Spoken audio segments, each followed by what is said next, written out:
Hello everyone, नमस्कार दोस्तों। I hope आप सभी अच्छे होंगे और फिर से आप सभी का स्वागत है। तो चलिए आज के सेशन में that is very important JPSC के जितने भी प्रीवियस ईयर प्रश्न पूछे गए इकोनॉमी से वे सभी प्रश्न को देख रहे हैं। आई होप सेशन बिल्कुल अच्छा लगेगा। और ऑलरेडी हम लोग 96 नंबर प्रश्न तक देख लिए थे। तो चलिए स्टार्ट करते हैं आज के सेशन से 97। ठीक है, तो एज ए रिवीजन के रूप में हम लोग रैपिड फाइट करेंगे और बहुत सारे क्वेश्चन को देखेंगे बहुत शॉर्ट टाइम में। तो आई होप सेशन बिल्कुल अच्छा लगेगा, तो आप लाइक कर दीजिए। चलिए स्टार्ट करते हैं। देखिए, प्रश्न पूछा गया है विकासशील एवं विकसित अर्थव्यवस्था से। प्रश्न है कि बाजार तंत्र का जो मूल विशेषता है वो क्या है ना। तो बाजार तंत्र की मूल व्यवस्था क्या है? तो यह बिल्कुल पूंजीवादी अर्थव्यवस्था जो है ना बाजार तंत्र की मूल विशेषता है। ऑप्शन नंबर सी इस प्रश्न का राइट आंसर हो जाएगा, है ना। क्योंकि बाजार तंत्र की जो मुख्य विशेषता है ना पूंजीवादी अर्थव्यवस्था है। समाजवादी अर्थव्यवस्था में बाजार पर सरकार का हस्तक्षेप होता है, जबकि मिश्रित अर्थव्यवस्था में दोनों समावेशन होता है। तो इसलिए जो पूंजीवादी अर्थव्यवस्था है जिसमें बाजार तंत्र का जो मुख्य विशेषता है, ऑप्शन नंबर सी इस प्रश्न का बिल्कुल राइट आंसर है। ओके, नेक्स्ट है भारत में किस तरह की अर्थव्यवस्था है। तो आप सभी जानते हैं, बिल्कुल सिंपल क्वेश्चन है, जेपीएससी में पूछा गया है और ये मिश्रित अर्थव्यवस्था है। ऑप्शन नंबर बी इस प्रश्न का राइट आंसर हो जाएगा। आंसर भी सी हो रहा है। तो चलिए रिवीजन करते हैं फटाफट। देखिए, नेक्स्ट है 99 में कि क्रय शक्ति समता के आधार पर गणना करने पर भारतीय अर्थव्यवस्था विश्व की तीसरी बड़ी अर्थव्यवस्था है। प्रथम दो अर्थव्यवस्था तो बिल्कुल प्रथम हो जाएगा अमेरिका और चीन, इसके बाद भारत हो जाएगा। लेकिन अर्थव्यवस्था की दृष्टि से जीडीपी के आधार पर भारत है ना पांचवी बड़ी अर्थव्यवस्था है, बिल्कुल ठीक है। नेक्स्ट है 100 नंबर प्रश्न है कि निम्न में से कौन सा एक अविकसित देश के एक सामान्य लक्षण नहीं है। तो कृषि अर्थव्यवस्था लक्षण है, सामान्य पूंजी का अभाव भी है और तकनीकी पिछड़ापन है। बट धीमी जो जनसंख्या वृद्धि है वो बिल्कुल नहीं है। तो इस प्रश्न का राइट आंसर सी इस प्रश्न का राइट आंसर है। ठीक है, नेक्स्ट है भारतीय कृषि से संबंधित प्रश्न पूछा गया है। भारत में कृषि कीमत नीति खाद्य नीति समिति कब सुझाव दिया था। तो यह 1947 में दिया गया था। ऑप्शन नंबर इस प्रश्न का सी राइट आंसर हो जाएगा, ठीक है ना। और भारतीय खाद्य जो नियम अधिनियम आया था वह 1964 में पारित किया गया था, जिसका जो मुख्य उद्देश्य था पर्पस था वो खाद्यान्न वितरण में संभव करना। तो पारित जो हुआ था 1964 में, और बेसिकली जो नीति की सुझाव दिया गया था कृषि के लागू करनी चाहिए वो गया था आपको 1947 में, ठीक है।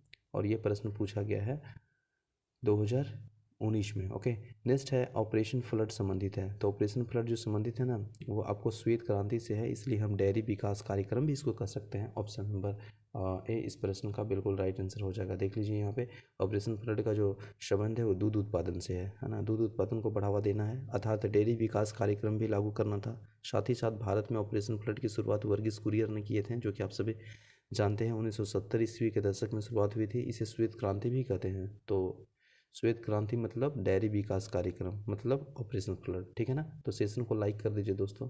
देखिए, राष्ट्रीय तिलहन विकास परियोजना किस वर्ष प्रारंभ हुआ था। तो वह 1985 से 1986। ऑप्शन नंबर सी इस प्रश्न का राइट आंसर हो जाएगा।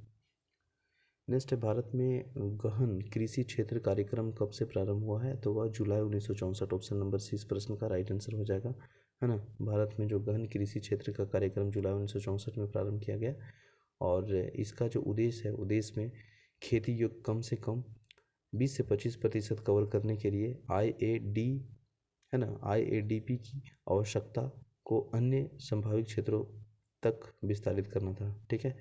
नेक्स्ट प्रश्न है निम्नलिखित में से कौन सा एक राष्ट्रीय खाद्य सुरक्षा मिशन में शामिल नहीं है।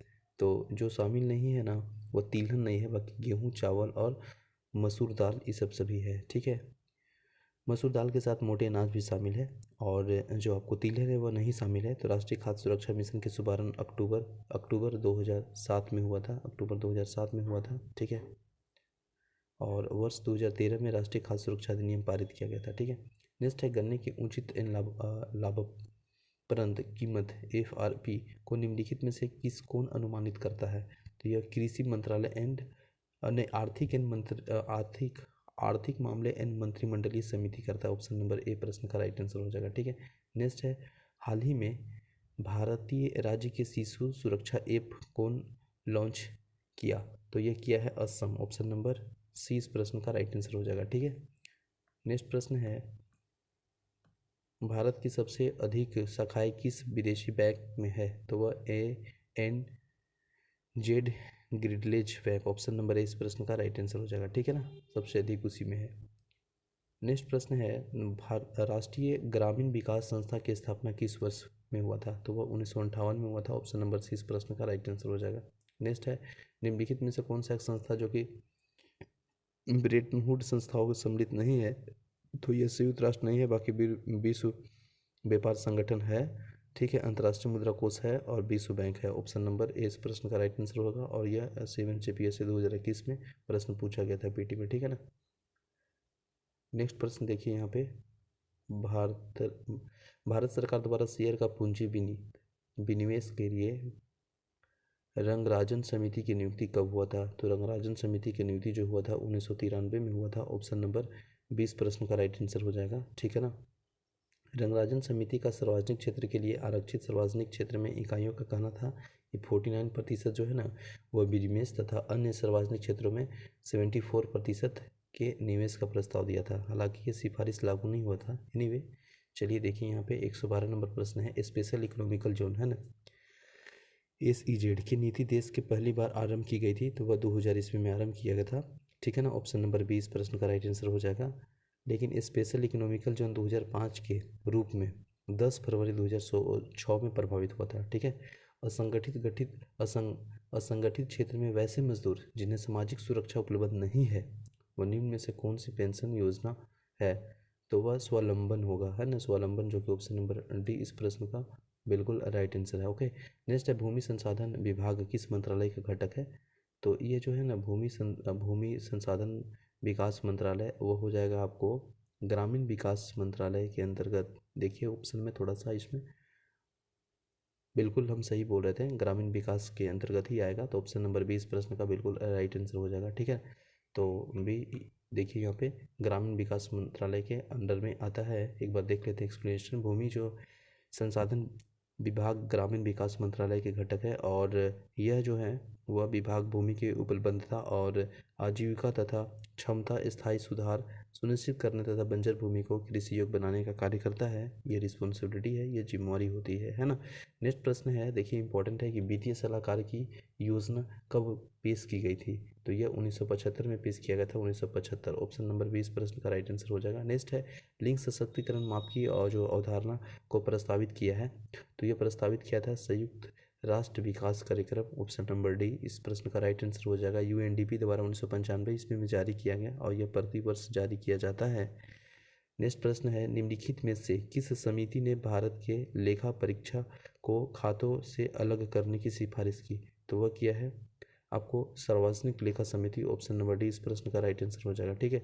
नेक्स्ट प्रश्न है भारत में NEFT द्वारा किस देश में इलेक्ट्रॉनिक माध्यम से कोष का हस्तांतरण संभव है?